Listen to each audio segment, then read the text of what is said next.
तो हम सब नाम के जापक हैं। स्वामी जी महाराज नाम की महिमा ही गा रहे हैं। कल जो स्वामी जी महाराज ने प्रसंग शुरू किया था, नाम की महिमा, विश्वास का मार्ग है। नाम में विश्वास हो, मंत्र में विश्वास हो, मंत्र देने वाले में विश्वास हो।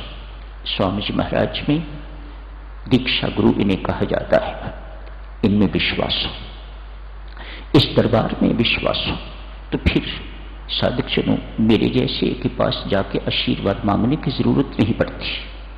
यहां से होके भी यदि कोई मेरे पास आके आशीर्वाद मांगता है तो मैं यही कहूंगा, ना उनको दरबार में विश्वास है, ना उनको नाम में विश्वास है, और ना ही उन्हें परमात्मा की कृपा में विश्वास है। इतने सारे विश्वास यदि हैं आपको, तो फिर किसी टके के आदमी के पास जाके आशीर्वाद मांगने की जरूरत नहीं है।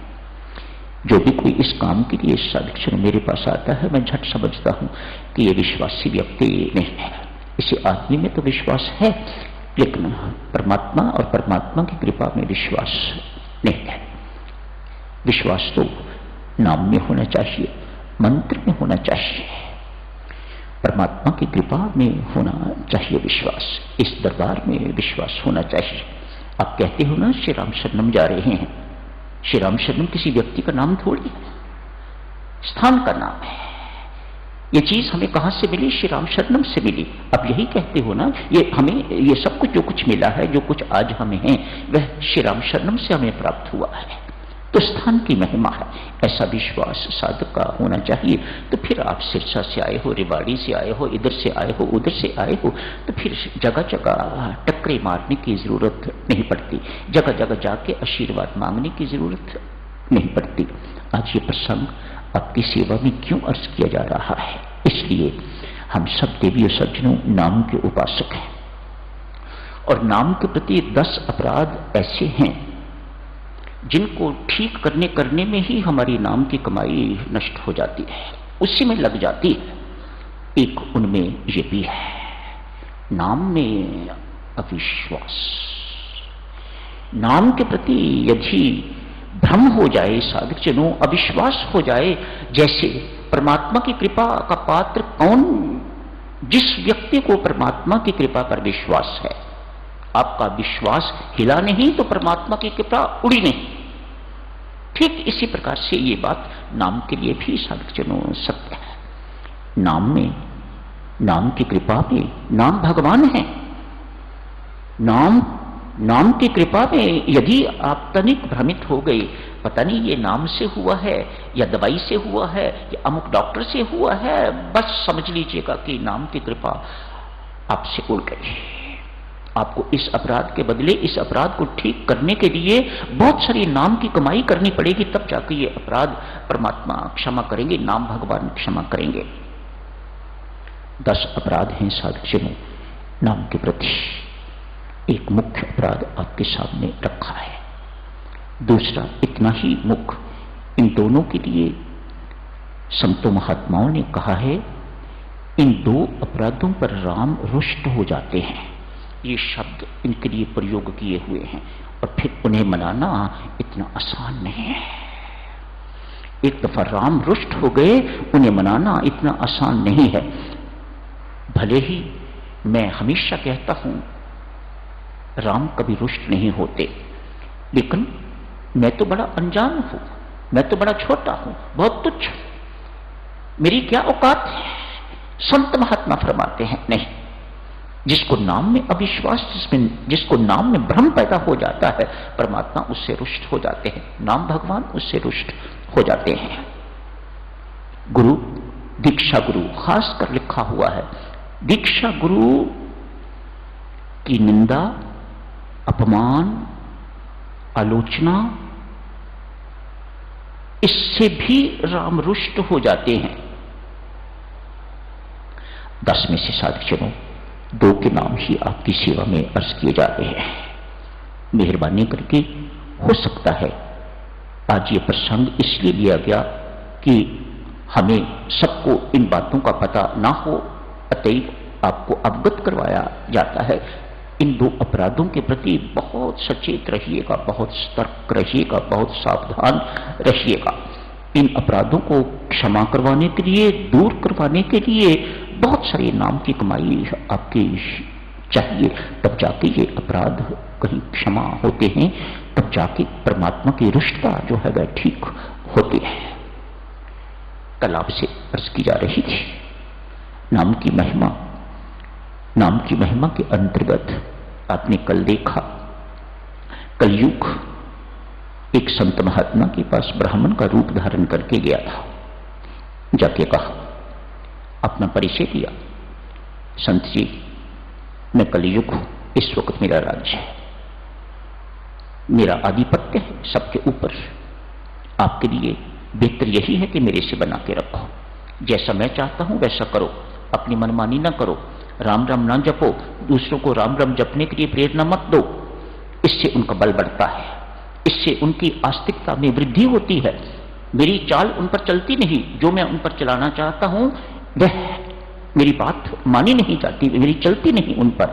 अतएव आप ये राम नाम का प्रचार प्रसार बंद करो, स्वयं भी ना जपा करो, ये आत्मा परमात्मा की बात मत किया करो, इससे मुझे नुकसान है, मैं अपना नुकसान सहन नहीं कर सकता। अतएव तेरे से निवेदन करता हूं कि तू सुधर, बिल्कुल ऐसा ना कर। संत हाथ जोड़ के कहता है, महाराज आप कोई भी हैं उससे मुझे कोई फर्क नहीं पड़ता, पर मैं तो सत्कर्म कर रहा हूं, मैं तो बहुत ऊंचा कर्म कर रहा हूं, मैं तो परमात्मा का कर्म कर रहा हूं। अतएव मैं आपकी किसी बात पर ध्यान नहीं दूंगा, सत्संग भी लगेंगे, मैं भी राम राम जपूंगा, औरों को भी राम राम जपने के लिए मैं प्रेरणा देता रहूंगा, प्रार्थना करता रहूंगा, ये सब कुछ बंद नहीं कर सकता। आपको जो कुछ करना हो मेरा कर लीजिएगा, तुझे महंगा पड़ेगा।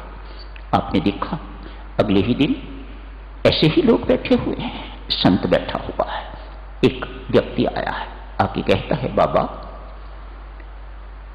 पिछले सप्ताह आपने शराब मंगवाई थी, उसकी अभी तक पेमेंट नहीं हुई, मैं पेमेंट लेने के लिए आया हूं। जो लोग अनुयायी बैठे हुए थे तत्काल उनका मन बदला, ओ बाबा शराब पीता है, हम तो इसे बहुत ऊंचा मानते थे, बाबा कामिनी होगा, क्रोधी भी होगा, ये व्यसनी है। भगवान समझने वाले तत्काल शैतान समझने लग गए हैं और आश्रम खाली हो गया है। बाबा समझ गए हैं कलयुग का खेल है, ये अपना काम दिखा रहा है कि मैं क्या कर सकता हूं। नेवर माइंड, ठीक बात है, आज कलयुग फिर आए हैं। क्यों भाई, क्या हाल है?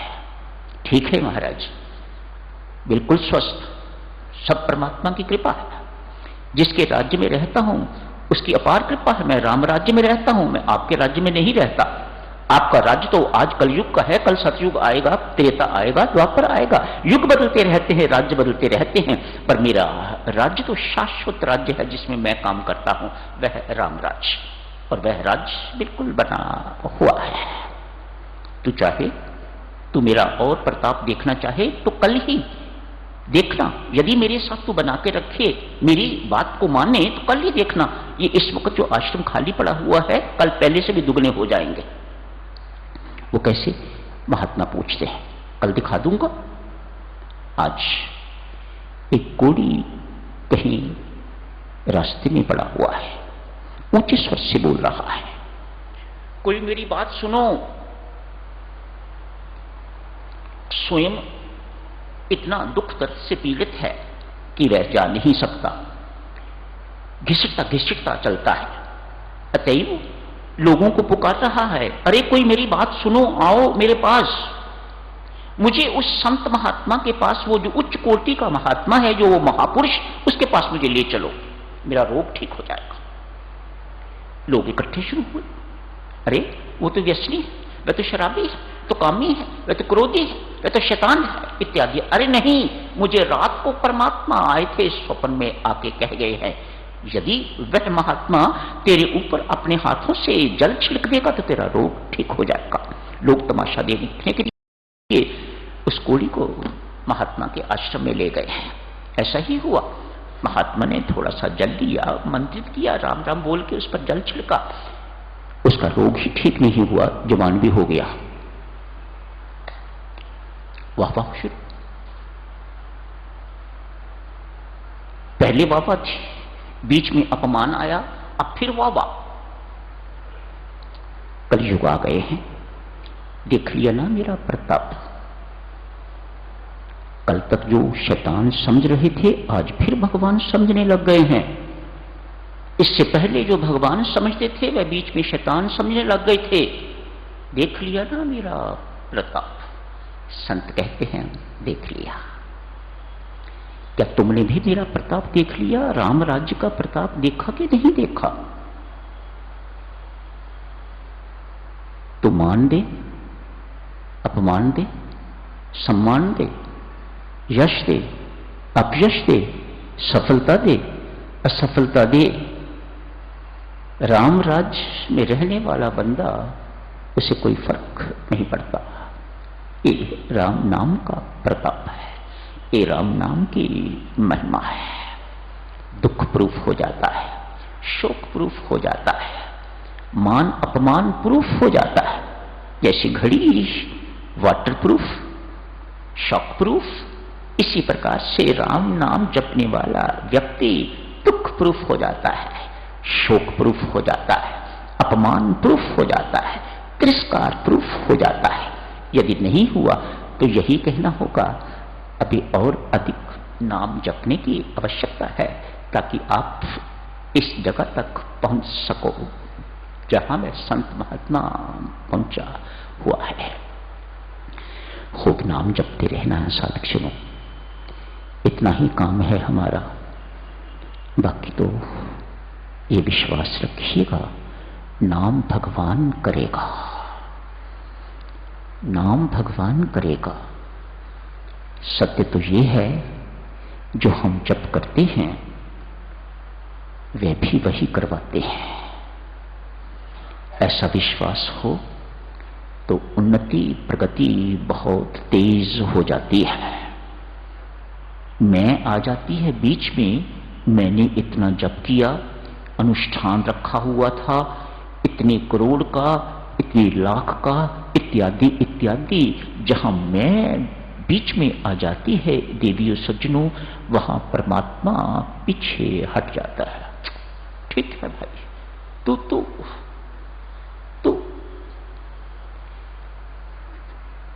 परमात्मा पीछे ना हटे। परमात्मा ही हमारी जिंदगी में सब कुछ रहेगा। मैं परमात्मा का, परमात्मा मेरे सर्वस्व, मेरे सर्वाधार, सब कुछ उनकी कृपा से, उनकी इच्छा से, उनकी शक्ति से होता है। साधक जनों, ये झूठ नहीं है, ये परम सत्य है। जितना इस सत्य के पास जाते जाओगे उतना आपके अंदर शांति, आनंद एवं प्रेम का उद्गम होता रहेगा, वृद्धि भी होती रहेगी। यही समाप्त करने की इजाजत दीजिएगा।